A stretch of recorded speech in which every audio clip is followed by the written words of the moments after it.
બધાને જય કરીને જય સ્વામિનારાયણ, જય શ્રી કૃષ્ણ, જય માતાજી. તો તમારા બધાનું ફરીથી સ્વાગત છે મારા આજના નવા એક બ્લોગમાં. ને અત્યારે વાગી ગયા છે 8 અને આપણે આવી ગયા છીએ વાડીએ. ને વાડીએ હું કામ કરવાનું છે એ પણ આગળ બતાવું તમને. ને અમારો કપા કેવડો થયો છે, માંડવી જે વાવી એ કેવડી થઈ એ પણ હું તમને આગળ વિડીયોમાં બતાવું. અત્યારે બાસ્કો લઈ લીધું છે ને, હવે હું ખાતરની થેલી અંબાવા જાઉં છું. અને મારે ખાતર નાખવાનું કામ હાલે છે ને. તો જે અમારા ભાગમાં માંડવી વાવવાની બાકી છે તો એમાં પહેલાં જીપ્સમ ખાતરનો છંટકાવ કરી દઈ, કેમ કે અમારે જમીન એકદમ કરાળ જમીન છે, સિક્કાશવાળી, એટલે જીપ્સમ છાંટવાથી જમીન બધી સૂટી પડે. તો આપણે અત્યારે ખાતર છાંટવાનું કામ હાલે છે અને હું ખાતરની થેલી અંબાવું છું એવું છે. અને મેઘરાજાની પણ મેર હવે થોડી થોડી થવા મળી છે. તો કાલે વરસાદ ઘણી બધી જગ્યાએ વરસાદ હતો, તો વાતાવરણ પણ અત્યારે સારું છે અને ગરમાટ બહુ છે, ગરમી અત્યારે બહુ જ થાય છે. અમારે જો અત્યારે ખાતરનો છંટકાવ થાય છે, જીપ્સમ ખાતરનો. તો અત્યાર સુધી અમે પણ એટી કેટીમાં સુરત રહ્યા, પણ હવે અહીંયા ગામડે આ બધું ખેડૂતને પોહાય નહીં, એટલે તમે કપડાં વિશે તો કોઈ ખોટી કોમેન્ટ નહીં કરતા કે તમારા કપડાં આવા. તો ખેતી કામ કરતા હોય એટલે કપડાં એવા જ હોય, મેલા જ હોય. ને આપણે આ ખાતરનું એવું કામ કરતા હોય તો બધું માથે આવે, એટલે કપડાં આપણા વધારે બગડે. તો કોઈ કપડાં વિશે ખોટી કોમેન્ટ નહીં કરતા. તો આપણે ખાતરની થેલી પૂરી થઈ ગઈ છે ને, હવે થેલી ભરવા જવાની છે ખાતરની. ઘણી બધી કોમેન્ટ આવતી કે બેન તમે સુરતથી આવ્યા તો તમને તડકો નથી લાગતો. તો એનો જવાબ હું આની પાસેથી આ જાણવાનો છે. તો એ કહે તો ઘણી બધી કોમેન્ટ આવતી કે તમને તડકો નથી લાગતો બેન, તમને તડકો નથી લાગતો, તમે સુરત ટાઢે સાંયેથી આવ્યા તો તમને તડકો નથી લાગતો, તમે શું કહો? ખેડૂતના દીકરાને થોડો તડકો લાગે. તો ભાઈ જો એનું કહેવાનું એવું છે કે ખેડૂતના દીકરાને તડકો ન લાગે, પણ તોય તમે અમારા મોઢાનો કલર જોઈ, તો અમારા બેયના મોઢાનો કલર જોઈને તમે જ અનુમાન લગાવી લેજો કે અમને તડકો લાગે કે નથી લાગતો એમ.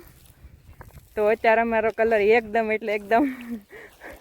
કલર પાક્કો આવી ગયો છે. તડકો તો લાગે પણ હવે ખેતી કામ કરવા આવ્યા છીએ એટલે એ આપણે બધું એડજસ્ટ કરવું પડે, કેમ કે સુરત આપણે એકદમ ટાઢે સાંયે જ રહેલા, સાંયે ને સાંયે, તડકે ક્યારે બહાર ન ગયા હોય, એટલે તડકો તો થોડોક આપણને લાગે.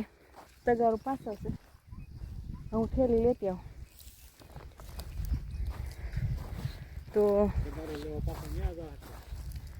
તમે હવે અંબાઈ દેજો, હું ઠેલી ભરતી આવું.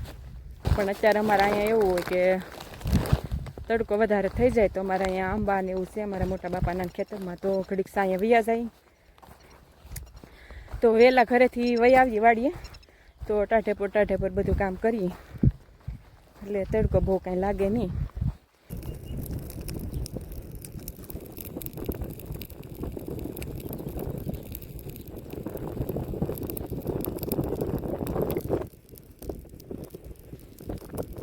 તો અત્યારે અમારે જો એટલા ભાગમાં ખાતર છટાઈ ગયું છે, આ નીચેના ભાગમાં બધે ખાતર નખાઈ ગયું છે,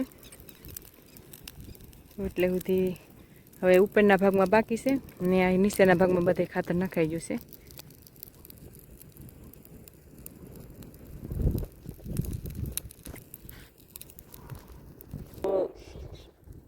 અહીંયા આપણે એક હેઠો હારો કર્યો હતો, તો હેઠામાંથી જે બધું કચરું બધું હતું ભેગું કરીને આપણે ટકરી કરી હતી.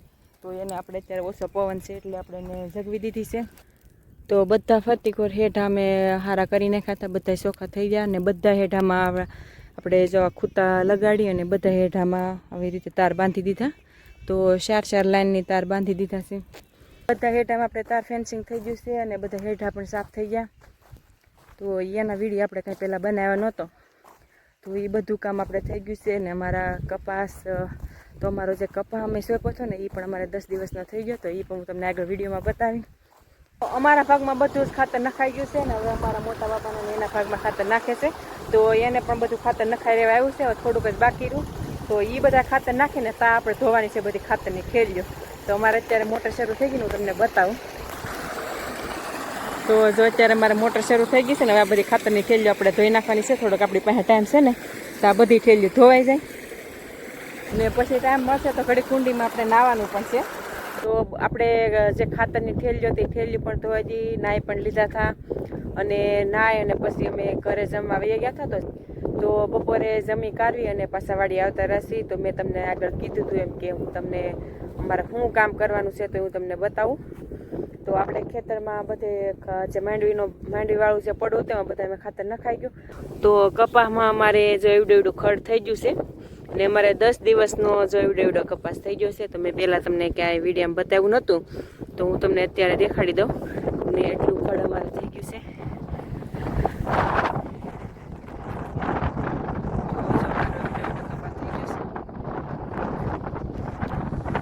આપણે આ કામ કરવાનું છે, ખડ લેવાનું.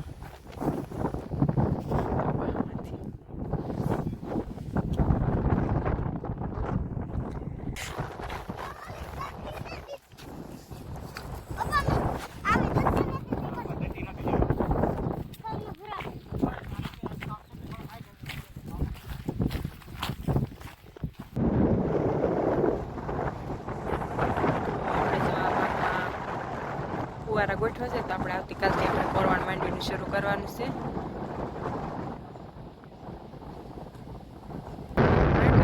કોરવાણ તો આપણે કરવાનું હતું વહેલું, પણ પાવર બહુ કાંઈ પવન બહુ ઉડે એટલે પાવર તેનો ને બપોર પછી બ્લોક બનાવવાનું પણ કાંઈ મન નથી, પવન જ એટલો હોય એટલે પવનનો અવાજ બહુ આવે પછી બ્લોક બનાવતા. મેં તમને કીધું હતું આની અંદર જે એટલા ભાગમાં આપણે કપાસ નેતા હતા તો એમાં બહુ બધું ખડ હતું તો એમાં આપણે આટો મારી લીધો છે. એને જો એટલો ફેર પડે આપણે જે આ પાણીનો સાર તો આપણે જે કવાનું પાણી હોય ને એમાં એટલો પાણીથી સાર વળી જાય. તો જ્યાં ટીપા પડેલા છે ત્યાં બધે આવો સાર થઈ ગયો છે.